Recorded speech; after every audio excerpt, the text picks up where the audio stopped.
तो अम, ठीक हो गया ये चीज़। उम्मीद है आपको समझ आ गई होगी। मतलब एक ही लेवल पे हो तो हम उसको कॉमा लगा के उसको अलग अलग कर सकते हैं। अच्छा, यार ये किसका माइक खुला हुआ है? बंद करें, मैं बंद कर देता हूँ।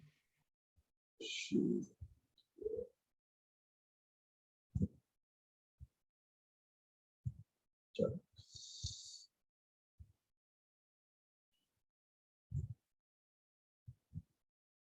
अच्छा, तो नेक्स्ट हम इसका जो है ना वो हाइट और विड्थ। अच्छा, एक चीज थी हाइट और विड्थ में, तो क्या चीज है वो हम देखते हैं। हमने सिर्फ हाइट और विड्थ जो है ना वो सादा क्या कहते हैं, सादा तौर पे प्रॉपर्टी देखी हमने। एक चीज होती है मैक्सिमम हाइट और मैक्सिमम विड्थ। ठीक है, उसकी मैं अगर आपको मिसाल से चीज समझाना चाहूँ, मैं यहाँ लिखता हूँ, पहले तो लिखता हूँ मैं विड्थ। विड्थ, ठीक है। मैं इसे कहता हूँ कि इस टेबल की जो विड्थ है वो होनी चाहिए 800 पिक्सल। ठीक है, और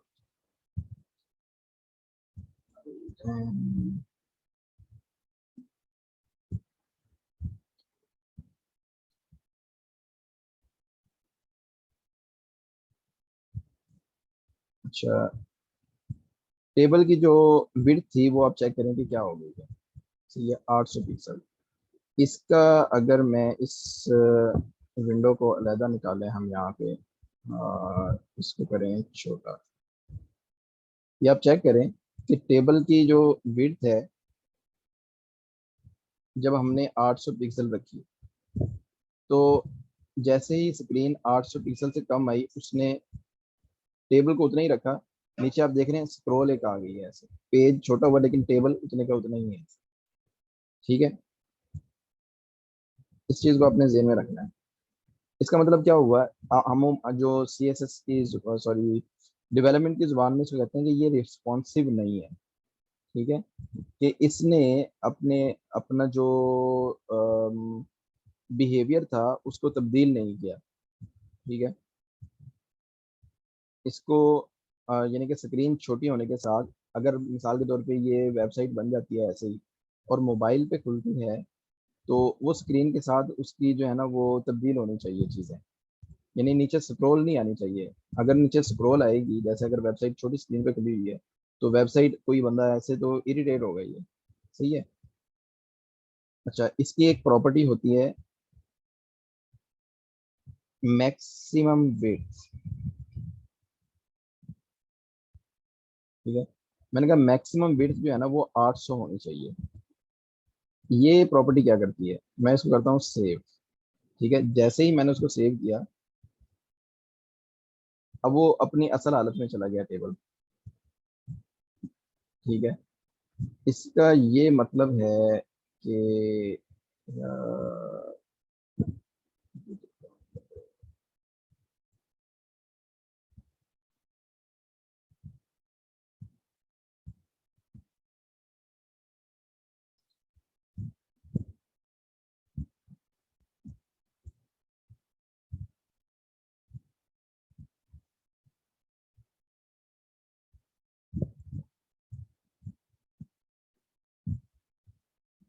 अच्छा, जो मैक्सिमम वाली है वो हम किसी और एलिमेंट पे करके देखेंगे। यहाँ पे उसका एग्जांपल सही नहीं आ रही। मिनिमम विड्थ जब मैंने लगाई कि मिनिमम विड्थ उसकी 800 होनी चाहिए, यहाँ पे लगाई मैंने कहा मिनिमम विड्थ 800 होनी चाहिए। इसका ये मतलब है कि स्क्रीन स्क्रीन की रेजोल्यूशन मतलब उसके हिसाब से जितनी मर्जी खुली हुई है, लेकिन अगर स्क्रीन कम आ गई यानी कि मिनिमम होती जा रही है, जैसे अब ये चेक करें यहाँ पे, ये स्क्रीन, ये मैं बढ़ा रहा हूँ साइज, ये मिनिमम हो रही है, ये अब हो रही है, ये इस पॉइंट पे आके इसकी वैल्यू 900 कुछ हो गई, 800 कुछ हो गई है। लेकिन अगर वो ऐसे करके 800 से भी कम आएगी ना, तो अब स्क्रीन की जो रेजोल्यूशन है, स्क्रीन का साइज है, वो तो कम हो गया स्क्रीन की विड्थ। लेकिन उसने कहा कि जो जिस एलिमेंट पे हमने ये विड्थ लगाई हुई है मिनिमम विड्थ, वो इतनी ही होनी चाहिए। ठीक है, मिनिमम से मिनिमम, उससे उससे नीचे ना जाए वो। ठीक है, अगर मैक्सिमम लगाएंगे तो वो होगी स्क्रीन के बढ़ाने पे। ठीक है, कि मैक्सिमम विड्थ उसकी इतनी लगाई हुई है स्क्रीन। उसकी मैं अगर यहाँ पे किसी और से मिसाल देना चाहूँ, मैं आपको मिसाल के तौर पे मैं एक डिव लगाता हूँ यहाँ पे, डिव। ठीक है, अच्छा बल्कि इसकी एग्जांपल आपने खुद ढूंढनी है, मैं नहीं करता। हम असल काम से हट जाएंगे। आपने मिनिमम विड्थ और मैक्सिमम विड्थ की जो है ना वो डिफरेंट ढूंढना है, और उसमें आपने एग्जांपल उसकी करनी है। ठीक है, दो अलग अलग पेज पे बना के या एक ही पेज पे दो अलग अलग लिंक बना के इस तरह करके आपने एग्जांपल उसकी करनी है। उसकी जो आपने मिसाल ले लेनी है, उसी जगह से मैं आपको जगह भी बता देता हूँ। इसको हम दोबारा यहाँ पे ले आते हैं। ठीक है, अच्छा, ये मैक्सिमम विड्थ से भी आपको मिल जाएगी, और यहाँ पे हाइट और विड्थ होगा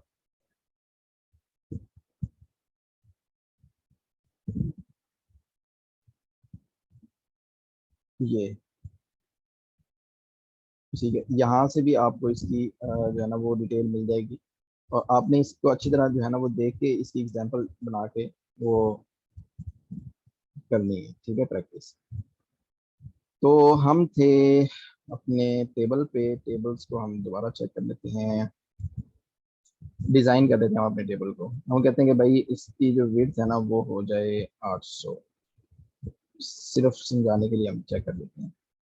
ठीक है, टेबल डाटा पे भी अब हम इसको कहते हैं कि भाई इसमें कुछ हाई, जितने भी टेबल डाटा हैं इसकी कुछ स्टाइल ऐसे भी आ जाए, जैसे इसकी इसके अंदर जो डाटा है उसकी पैडिंग हम कर देते हैं 15 पिक्सल हर तरफ से। ठीक है, तो यहाँ पे आके जब मैं इसको दोबारा करता हूँ तो वो ऐसे कुछ नजर आ गया। ठीक है, अच्छा, इसकी एक प्रॉपर्टी होती है, उसको कहते हैं बॉर्डर कोलैप्स। कोलैप्स सेव किया, इसको मैं चलाता हूँ, वो यहाँ पे नहीं चला, इसकी क्या हो जाए।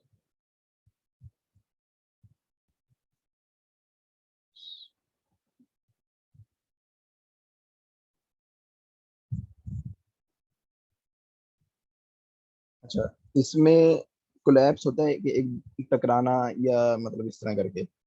अभी जो पहले थे वो बॉर्डर हर हर उसका सेल का अलग अलग था। ठीक है, अब क्या हुआ, जैसे ये दो सेल आपको यहाँ पे नजर आ रहे हैं, इस नाम का और उसके नंबर का, तो इनके जो बॉर्डर थे आपस में एक दूसरे के ऊपर नीचे आ गए, यानी कि एक दूसरे से टकरा गए। सही है, तो वो कुछ ऐसे नजर आने लग गए हैं। सही हो गया। अच्छा, ये पूरे, ये जो बॉर्डर होता है वो मतलब पूरे टेबल का होता है, टेबल के अंदर जो सेल हैं। लेकिन जब हम उसको कोलैप्स करवाते हैं तो हम उसकी जो मेन एंटिटी होती है टेबल यानी कि, तो उसके अंदर लिखते हैं, तो उसमें सेल के जितने भी अंदर बॉर्डर होंगे वो आपस में कोलैप्स कर जाएंगे। ठीक है, अच्छा, इसमें हम एक और काम कर लेते हैं कि जो सिर्फ टेबल हेडिंग है उसको हम कहते हैं कि टेबल, टेबल पकड़ो और उसकी टी एच, उसका बैकग्राउंड कलर जो है ना वो क्या कर दो, ग्रीन कर दो। सही है, और जो उसका टेक्स्ट का कलर है वो वाइट कर दें। सही, इसको मैं सेव करता हूँ, और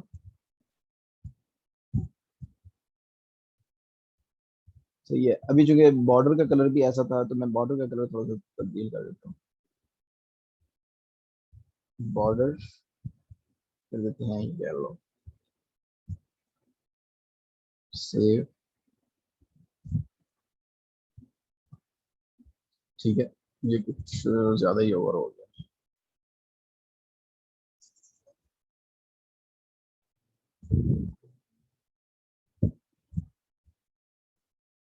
सी ग्रीन,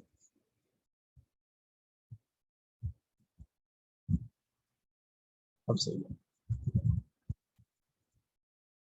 अच्छा, इसमें अभी एक चीज होती है nth एलिमेंट, एक प्रॉपर्टी होती है,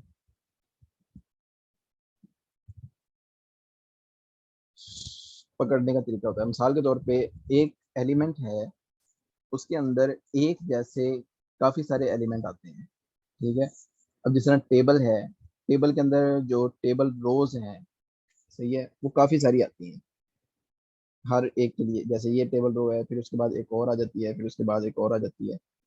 तो हम कहते हैं कि एक एलिमेंट का मतलब कलर थोड़ा सा तब्दील हो जाए, और जो उसका अगला है वो उसका कलर कुछ और हो जाए। फिर इस तरह जो मतलब एक हम यूँ कर लेते हैं कि जैसे जुफ्त और ताक आदाद होते हैं। जैसे अगर ताक आदाद 1, 3, 5, 7, ठीक है, इस तरह करके हम ये कहते हैं कि 1, 3 और 5, और इस तरह आगे आगे ये वाले आएंगे, उनका बैकग्राउंड कलर कुछ और हो, उनके कलर्स कुछ और हो।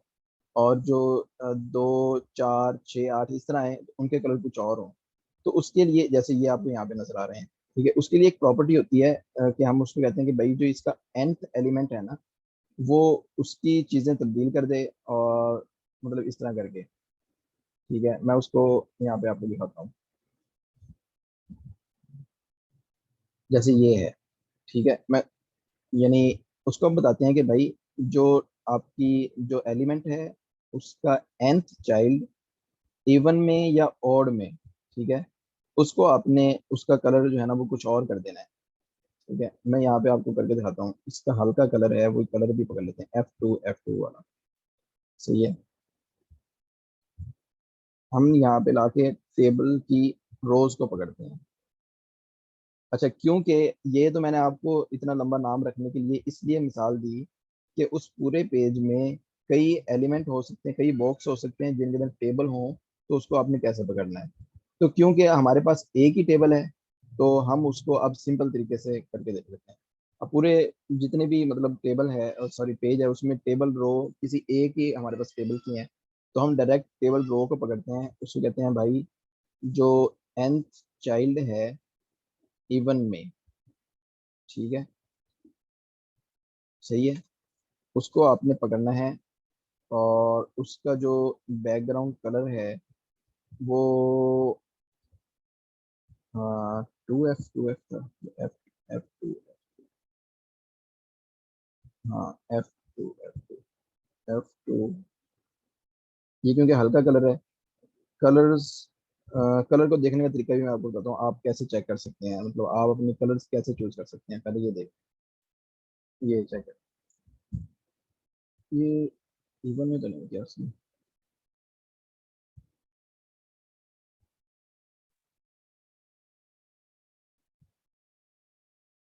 उल्टा चल रहा है। चलें, इससे जो है ना वो हमें थोड़ा सा आइडिया हो गया है कि वो कैसे जो है ना वो काम कर रहा है, ठीक हो गया। इसमें एक चीज मैं आपको यहाँ पे दिखा देता हूँ कि आप कलर कैसे ढूंढते हैं। ये है कलर पिकर, ठीक है। आपने कलर का नाम देखना है, या उसकी हेक्साडेसिमल वैल्यू देखनी है, या आपने कोई कलर यहाँ से बनाने हैं, ठीक है। ये देखें यहाँ बहुत सारे हैं, ठीक है, आपको उसकी सारी वैल्यू मिल जाएंगी। RGB वैल्यू, सही है, और उसकी हेक्साडेसिमल वैल्यू, उसकी सैचुरेशन, ठीक है। मिसाल के तौर पे ये फुल रेड कलर है, उसके बाद उसकी सैचुरेशन 95% में, 90% में, ये इस तरह कम करके, तो ये चीज़ें जो है ना वो आपको यहाँ पे नज़र आ रही हैं, ठीक है। आप इस वैल्यूज इनकी पिक कर सकते हैं। अच्छा, तो नेक्स्ट चाइल्ड, अच्छा, इसमें हम ये काम भी कर सकते हैं कि होवर हो, तो फिर ये काम होना चाहिए। मैं इसको करता हूँ ऐसे, अब ये चेक करें, सही है। और इसको ऐसे भी कर सकते हैं कि इसको ऐसे ही रहने दें, सही है। अच्छा, हमने कलर इस्तेमाल किया था जो बॉडी का बैकग्राउंड कलर, ये वाला। बेहतर ये होता है कि इसको ऐसे कर लिया जाए कि और जो रंग चेंज हो रहा है इसमें FAD9, और मैं इसको कह देता हूँ 7, 8, इसका मैं कह देता हूँ,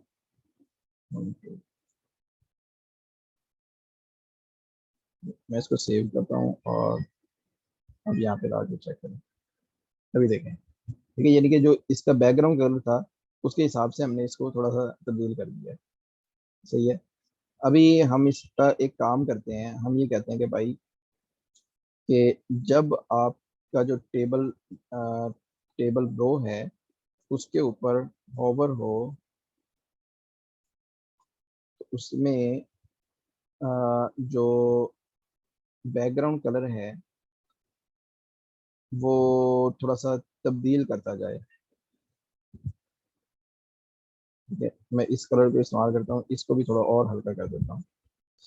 इसको मैं कहता हूँ D9E7, 7 8 था, तो मैं इसको कहता हूँ कि 5 6, बस ये कलर कर देता हूँ। ठीक है, मैंने इसको सेव किया, अभी चेक करें। ठीक है, यानी वो टेबल के ऊपर आएगा तो उसको बड़ा मजा आएगा यार, ये कि मतलब एक डायनामिक सा काम हो गया है टेबल के ऊपर। ठीक है, वो जिसके ऊपर लेके आएगा रो, मतलब हो सकता है टेबल, हमने तो 3 सेल रखे हैं। ठीक है, हो सकता है वो काफी ऐसे बड़ा टेबल हो, जैसे एक स्टाइल शीट का होता है। ठीक है, कि उसको उसने इस रिकॉर्ड को देखना हो तो उसको आगे चीजें पता ना लग रही हो कि ये वाला रिकॉर्ड किस चीज का है, तो जैसे ही वो उसके ऊपर लेके आएगा पूरी रो हाईलाइट हो जाएगी, उसको पता लग जाएगा कि हाँ भाई मेरा माउस इस वक्त इस पे और मैं ये वाला रिकॉर्ड देख रहा हूँ।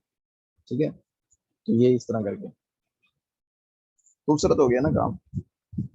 अच्छा, इस तरह अब आपने क्या करना है, टेबल की ये चीजें देखनी है, मतलब टेबल का साइज, अलाइनमेंट में जो है ना मुख्तलिफ चीजें आ जाती हैं कि इस हेडिंग की अलाइनमेंट या इसके अंदर जो कंटेंट है उसकी अलाइनमेंट हो सकता है कि कुछ कुछ मामला में ऐसा होता है, मिसाल के तौर पे नंबर, जिस तरह एक रिकॉर्ड होता है स्टूडेंट का, वो शो करवाने होते हैं, तो रोल नंबर, नाम और फिर जो नंबर होते हैं वो उसकी स्टाइल थोड़ा सा तब्दील किया होता है ताकि वो फिर और यूनिक हो जाए, पढ़ने में आसानी हो।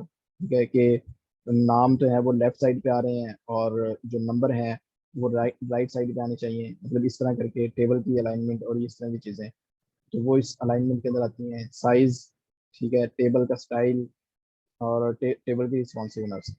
अब ये रिस्पॉन्सिवनेस जो है ना वो हम एक दफ़ा चेक कर लेते हैं। ये काफ़ी बड़ा टेबल है।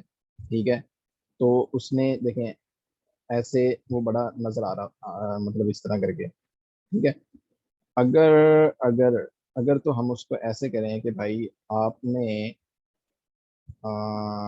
मैं इसी को खोलता हूँ एग्जाम्पल के तौर पे।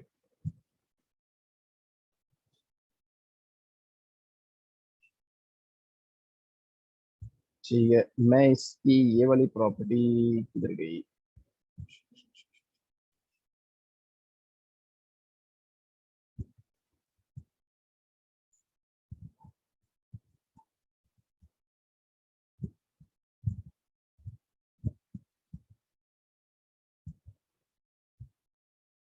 ये वाली प्रॉपर्टी मैं इसकी खत्म कर देता हूँ। अब जैसे ही मैंने उसकी प्रॉपर्टी खत्म की, अभी टेबल तो है उसमें। ठीक है, लेकिन उसके पेज के हिसाब से पता नहीं चल रहा कि भाई वो, मतलब कोई बंदा इस पेज पे आया, वो ऐसे लग रहा है जैसे ये कट गया है यहाँ से। सही है, तो इसको अगर मैं यहाँ से लेके आता हूँ दोबारा से एक्स ओवरफ्लो, अभी इस सिर्फ इस टेबल के ऊपर स्क्रॉल आ गया, कि कोई भी जब इस पेज के ऊपर आएगा वो कहेगा हाँ भाई ये तो टेबल है और इसकी वैल्यूज आगे भी हैं। ठीक है, ये चीज है। वो जो टेबल इस तरह नजर आ रहा है ना, ये देखें, Ctrl+Z, इसको मैं बदल देता हूँ। तो वो बेसिकली पेज जो उसने दिखाया हुआ है वैसे तो उसके अंदर से वो कट गया है। ठीक है, लेकिन क्योंकि वो एक एलिमेंट है HTML का, तो उसने उसको स्क्रॉल कर दिया कि भाई इस पेज पे ये इस तरह जो है ना वो नजर आ रही है चीजें। ठीक है, और इसका एक और भी आपको मैं दिखा दूं फर्क। जैसे मैं इसको एक्स ओवरफ्लो करता हूँ, अभी चेक करें, आप ऊपर वाला टेबल के ऊपर वाला कंटेंट चेक करें। ठीक है, ये ऐसे ही रहेगा और ये सिर्फ टेबल स्क्रॉल हो रहा है। ठीक है, लेकिन जैसे ही मैं इसको खत्म करता हूँ, अब इसकी रिस्पॉन्सिवनेस खराब हो जाएगी पूरे पेज की, ये पूरा पेज अब रिस्पॉन्सिव नहीं रहा। ठीक है, समझ आ रही है कि ये जो मतलब जो अब ये पूरे डॉक्यूमेंट के हिसाब से वो काम खराब हो गया है। तो ये आपने जो है ना वो खुद प्रैक्टिस करनी है, चीज़ों की देखना है कि हम जो है ना वो रिस्पॉन्सिव, यानी कि अगर पेज मोबाइल पर शो हो रहा है छोटी स्क्रीन पर, तो वो कैसे हम उसको जो है ना वो ठीक कर सकते हैं। ठीक है। अच्छा, नेक्स्ट एक चीज़ है डिस्प्ले। ठीक है, हमने पीछे देखी थी चीज़ें इन लाइन और ब्लॉक, जो है ना वो उसको करके देखा था कि कुछ जो एलिमेंट हैं HTML के वो इन लाइन होते हैं, कुछ जो है ना वो ब्लॉक लेवल होते हैं। जिस तरह हमने डिव वाला देखा, तो वो ब्लॉक लेवल था, यानी कि अगर हम मल्टीपल डिव्स लगाते हैं तो वो सारे ऊपर नीचे आ जाते हैं। ठीक है। या अगर हम एक और यहाँ पे मिसाल लें, डिव। ठीक है, मैं यहाँ पे लगाता हूँ आईडी और इसका नाम रख देता हूँ लिंक्स। ठीक है, मैं यहाँ पे कुछ लिंक्स क्रिएट कर देता हूँ। Link 1 control shift D. ठीक है, मैं इसको नाम दे देता हूँ 2 3 4। इसको मैं सेव कर देता हूँ। ठीक है। अब जब मैं इसको यहाँ पे रीलोड करूंगा, तो यहाँ पे ये लिंक नजर आ रहे हैं आपको। ठीक है, लिंक 1 ये सारे इनलाइन आ गए हैं। आप कहते हैं यार हमें तो ये इस तरह नहीं चाहिए, हमें तो ये ऊपर नीचे चाहिए। तो हम क्या करेंगे, उस div को पकड़ेंगे, उसकी आईडी थी लिंक्स, उसके अंदर जितने भी एलिमेंट ये आते हैं, अ, जो इनलाइन एलिमेंट मतलब जो एंकर टैग है, हम उसको कहते हैं कि उसको डिस्प्ले करो ब्लॉक की शक्ल में। मैं इसको सेव करता हूँ, जैसे मैं इसको चलाता हूँ चेक करें, यानी कि वो अब ब्लॉक बन गए हैं। सही है। हाँ, एक काम इसमें यहाँ पे और भी कर सकते हैं, डिस्प्ले इसको हम कहते हैं कि जैसे ही लिंक्स के अंदर जो ए है उसके ऊपर हॉवर हो, ठीक है, उसको डिस्प्ले नन कर दो। सेव किया, अभी चेक करना, ये बड़ा मजे का है। देखें, चेक कर रहे हैं। मैं जब किसी के ऊपर लेके आता हूँ, अब ये जब ये ब्लॉक लेवल बनता है ना, तो ये पूरी स्क्रीन पे उसका एलिमेंट होता है। ऐसे नहीं है कि मतलब ऐसे सिर्फ उसके ऊपर लाने से ऐसे होगा। अगर मैं ये देखें यहाँ पर भी लेके आता हूँ, तो ये पूरी स्क्रीन का ब्लॉक बना हुआ है। सही है। अब ये देखें, दो दो के ऊपर था तो वो गायब हो गया है। ठीक है, अभी हटा, दो गायब हो गया है, अभी जैसे ये 3 के ऊपर आएगा तो दो वापस आ जाएगा और 3 गायब हो जाएगा। इस ये प्रॉपर्टी मतलब आप इस्तेमाल कर सकते हैं। ठीक है, डिस्प्ले की। और इन लाइन मतलब अगर कोई जिस तरह कोई ऐसे आइटम्स हैं, एलिमेंट है जिसकी प्रॉपर्टी इन लाइन होती है, तो आप उसको सॉरी ब्लॉक लेवल होती है, आप उसको इन लाइन कर सकते हैं। ठीक है, मिसाल के तौर पे मैं यहाँ पे एक आपको मिसाल दूँ, लिस्ट। मैं इसका नाम रख देता हूँ लिस्ट, इस बॉक्स का। ठीक है, और मैं यहाँ पे लिखता हूँ अनऑर्डर्ड लिस्ट। ठीक है, और मैं यहाँ पे कुछ आइटम डाल देता हूँ इसके, लिस्ट आइटम। ठीक है, आइटम 1 कंट्रोल शिफ्ट, मैं कहता हूँ item 2 3 4। सही है। अब जब ये लिस्ट आएगी आएगी तो ये ऐसे सीधी। ठीक है, मैं कहता हूँ नहीं यार, इसको इन लाइन में होना चाहिए। सही। तो मैं क्या करता हूँ, स्टाइल के अंदर जाके इसको मैं पकड़ता हूँ, लिस्ट वाले बॉक्स को पकड़ के उसके अंदर जितने भी लिस्ट आइटम नजर आ रहे हैं, आप उनका डिस्प्ले वो कर दें इन लाइन। ठीक है, एक इन लाइन होता है, और ये चेक करें वो इन लाइन में आ गए हैं सारे। ठीक है, मैं इसको कहता हूँ कि अच्छा, एक हमने लिस्ट के ऊपर अभी तक वो जो है ना स्टाइल नहीं अप्लाई किया, लिस्ट के ऊपर स्टाइल अप्लाई करते हैं। इसको तो मैं कर देता हूँ एक दफा ऐसे, मैंने इसको कमेंट कर दिया है। ठीक है, अब ये अप्लाई नहीं होगा, और इसको भी मैं कमेंट कर देता हूँ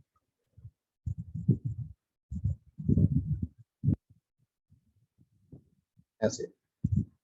इस लिस्ट के ऊपर स्टाइल अप्लाई करते हैं, यहाँ पे लिस्ट को पढ़ते हैं, लिस्ट। ठीक है, एक तो इस पूरे बॉक्स के ऊपर हम कहते हैं कि भाई ये जो आपका है लिस्ट वाला बॉक्स, इसको बैकग्राउंड जो कलर है वो आप कुछ ऐसा कर दें,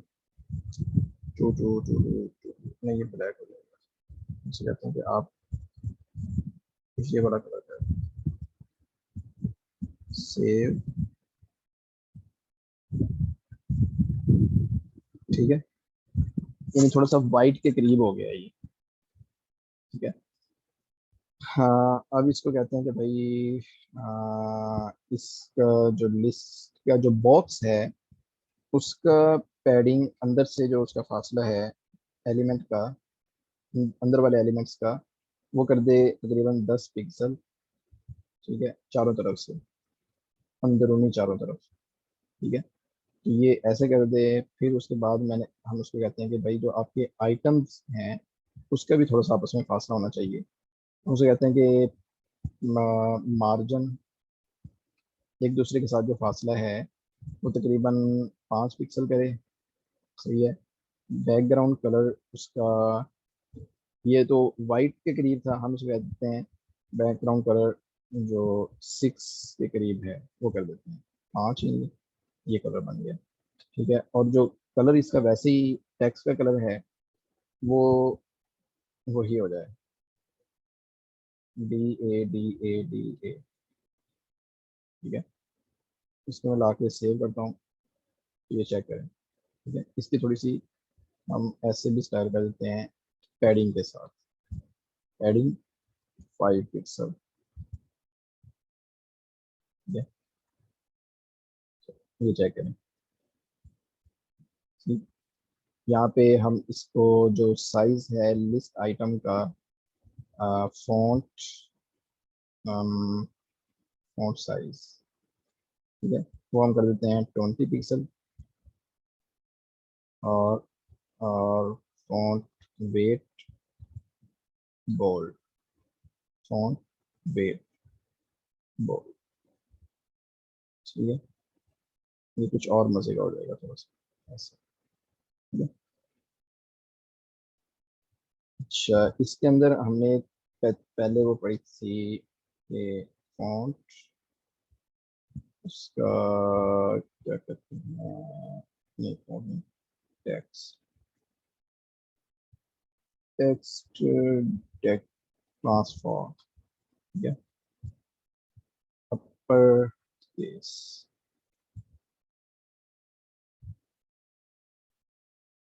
लो जी, ठीक है, ये चीजें जो है ना वो कुछ है जरूरी। अच्छा अब इसमें आपने क्या करना है, आपने सारे स्टाइल देखने हैं, टेबल की भी, फॉर्म का आपने स्टाइल देखने हैं और खुद करने हैं, चीजें बनानी है आपने। ये मैं आपको दिखा देता हूँ कि उसमें फॉर्म के स्टाइल में क्या चीजें होती हैं। हमने जो फॉर्म बनाया था उसमें बटन एस मतलब जो लिंक लगाए थे वो सादा से ऐसे लिखे हुए नजर आ रहे थे। ठीक है, यहाँ पे चेक करें कि ये फॉर्म कैसे बना हुआ है। ठीक है, मतलब इसकी फील्ड देखें कितनी बड़ी आ रही है, फिर इसके बॉर्डर का रेडियस इस तरह करके ये गोल गोल जो नजर आ रहे हैं। ठीक है, और उसका टाइटल मतलब ये इस तरह करके चीजें नजर आ रही हैं, ये लिस्ट देखें। ठीक है, इस तरह ये चीजें आपने बनानी है। ठीक हो गया, मतलब ये इस तरह करके स्टाइल आपने अप्लाई करनी है। उनके उसका जो टेक्स्ट फील्ड है उसके बॉर्डर के ऊपर भी स्टाइल अप्लाई किया जा सकता है, ऐसे करके चीजें वही है जो हमने कर ली हैं। ठीक है, और अच्छा ये पकड़ने का एक और तरीका आ गया है उसको, आइटम को। ठीक है, हमने देखा था कि जो इनपुट होते हैं वो काफी सारी जो है ना वो उसके होते हैं टाइप के, टाइप टेक्स्ट भी हो सकती है, ईमेल भी हो सकती है, पासवर्ड भी हो सकती है। उसने क्या कहा कि वो वाले इनपुट पकड़ो जिनकी टाइप जो है ना वो बराबर हो टेक्स्ट के। ठीक है, तो ये आपने मतलब चीजें देखनी है, प्रैक्टिस करनी है। अच्छा ये भी टेबल इस्तेमाल होता है कि उसका क्या कहते हैं, एक तरफ वाला बॉर्डर, बॉर्डर जो बॉर्डर है यानी कि बॉर्डर प्रॉपर्टी वो शॉर्ट हैंड प्रॉपर्टी है। उसमें उसका मतलब ये होता है टॉप, राइट, बॉटम, लेफ्ट, ये सारी चीजें। एक तरफ का बॉर्डर लगाना है तो वो ऐसे मतलब लगाएंगे। अच्छा, एक असाइनमेंट है आपकी। आपने एक फॉर्म जब आप बनाएंगे ना खूबसूरत सा, तो उसमें एक चीज करनी है कि जब किसी फील्ड पर माउस आए ऐसे, उस मतलब ये जिस तरह मेरा आ रहा है ना माउस ऐसे, ये जैसे एंटर हुआ और एंटर हो, तो उसका ये जो एंटर होने के बाद उसके नीचे एक नीचे वाला बॉर्डर आना चाहिए। ठीक है, यानी कि जैसे ही एंटर हो माउस उस फील्ड के अंदर, तो एंटर होने के बाद उसका नीचे वाला बॉर्डर आना चाहिए। ठीक है, पहले बॉर्डर खत्म करने के लिए आप नन कर देंगे, और फिर आप देखेंगे कि कैसे माउस उसके ऊपर आए तो वो बॉर्डर आ जाए। ये आपकी असाइनमेंट है। ठीक है, तो इसमें जो है ना वो आपने प्रैक्टिस करनी है इसके अच्छे तरीके से। वेबसाइट लेआउट रह गया है। अच्छा, ये आप प्रैक्टिस कर लें तो आखिरी चीज़ हम इंशाल्लाह वेबसाइट लेआउट करेंगे कि हम उसके अंदर एक खूबसूरत सा लेआउट कैसे बना सकते हैं। ठीक है, अगर अपने तौर पे आपने प्रैक्टिस करनी हो तो इसके ऊपर जाएं, तो आप जो है ना वो इस तरह का बना लें। लेकिन इसमें हम क्या करेंगे, हम इस तरह का एक वेबसाइट लेआउट बनाएंगे। हेडर के अंदर लोगो लगाएंगे, उसका वेबसाइट का नेम होगा। ठीक है, फिर नेविगेशन के बटन लगाएंगे, हम कुछ पेज भी बनाएंगे कि जैसे ही किसी पेज पर क्लिक हो तो वो उस तरह का जो है ना वो एक बॉक्स जो वो उस पेज पे चला जाए। ठीक है, और उस पेज पे किस तरह शो हो वो हम इंशाल्लाह नेक्स्ट में उसकी प्रैक्टिस करेंगे। ठीक है, आपने खुद अपने तौर पे प्रैक्टिस करनी हो तो ये वेबसाइट लेआउट है प्रैक्टिस करने के लिए, फॉर्म्स हैं, इमेज गैलरी बनानी हो। ठीक है, आपने वेबसाइट पे एक गैलरी देखी होगी बनी हुई। ये नेविगेशन बार की बड़ी मतलब अच्छी प्रैक्टिस है कि हम नेविगेशन बार कैसे बना सकते हैं इस तरह करके। ठीक है, तो नेक्स्ट जो है ना वो हम देख लेंगे उसमें। आज के लेक्चर से मुतालिक कोई सवाल हो तो वो आप मुझे बताएं।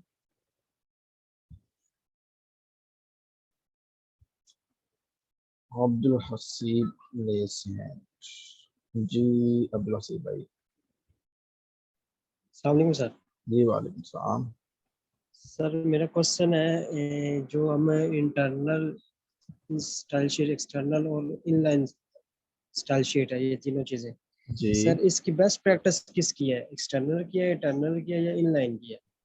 इसी तरह जो sir by tag, by ID और बाय क्लास, इन तीनों में से बेस्ट प्रैक्टिस किसकी है सर? देखें, चीज़ें आपके सामने आ गई हैं। ठीक है, जी। जी sir. By tag, by ID, इसकी बेस्ट प्रैक्टिस यही है कि आपने जो शुरू से जो इस्तेमाल किया है ना चीज़ों को, जी। तो आप जी सर। बाकियों के साथ भी वही इस्तेमाल करें। ठीक है, मतलब आपने ऐसा नहीं करना कि ऊपर आपने बाय मतलब ज़रूरत पड़ने पे आप चीज़ों को तब्दील कर सकते हैं।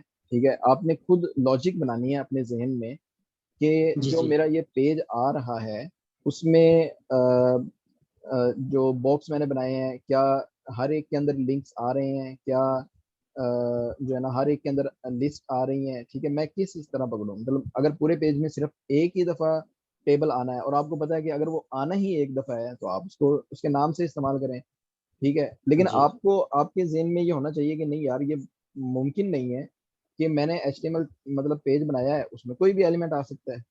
ठीक है, तो आपने उस हिसाब से लॉजिक बनानी है उसकी कि क्या मैं उसके अंदर क्लास इस्तेमाल करूं, क्या मैं उसके अंदर आईडी, ये आपका अपनी मतलब ये आपको आपकी अपनी क्रिएटिविटी है। ठीक है ना, ठीक है मतलब सर। आपने अपना जहन जी। खुला रखना है कि वहां पे कुछ भी हो सकता है। जी। ठीक है, दूसरी जो चीज है ना जो आपने पहले सवाल किया है, उसकी बेस्ट प्रैक्टिस तो ये है कि अलग से CSS इस्तेमाल की जाए। मतलब आपने HTML डॉक्यूमेंट बनाई है वो HTML डॉक्यूमेंट ही रहे। सही है, जो जी। आपने जी। CSS इस्तेमाल किया ये आगे हम जो जावास्क्रिप्ट करेंगे, ठीक है, उसकी जी। जी। तो उसके हर एक जो डॉक्यूमेंट है वो अपने हिसाब से अलग अलग रहे। जी। जी। ठीक हो गया। जी सर। सर ये हम वेबसाइट लेआउट के बाद हमारी सीएसएस कंप्लीट हो जाएगी या कुछ रहता है काम? CSS की बुनियादी चीजें आपकी हो जाएंगी, प्रैक्टिस आप कर लेंगे, इसके बाद हम टेल विंड करेंगे। इसका जो ये जो हम लिख रहे हैं ना हाथ से सारा कोड, ये बहुत कम जी। हो जी। जाएगा। अच्छा ठीक है सर। ठीक है, ठीक। आपने प्रैक्टिस करनी है। ये जो हम हाथ से उसकी CSS कर रहे हैं ये सारी चीजें काफी हद तक कम हो जाएंगी। ठीक है सर। ठीक। Thank you sir. जी ठीक है, मैं जो है ना वो इस की वीडियो डाल देता हूँ ग्रुप में। आप जो है वो प्रैक्टिस कर लें, और उसमें कोई मसला वगैरह हो तो आप पूछ सकते हैं। मिलते हैं इंशाल्लाह।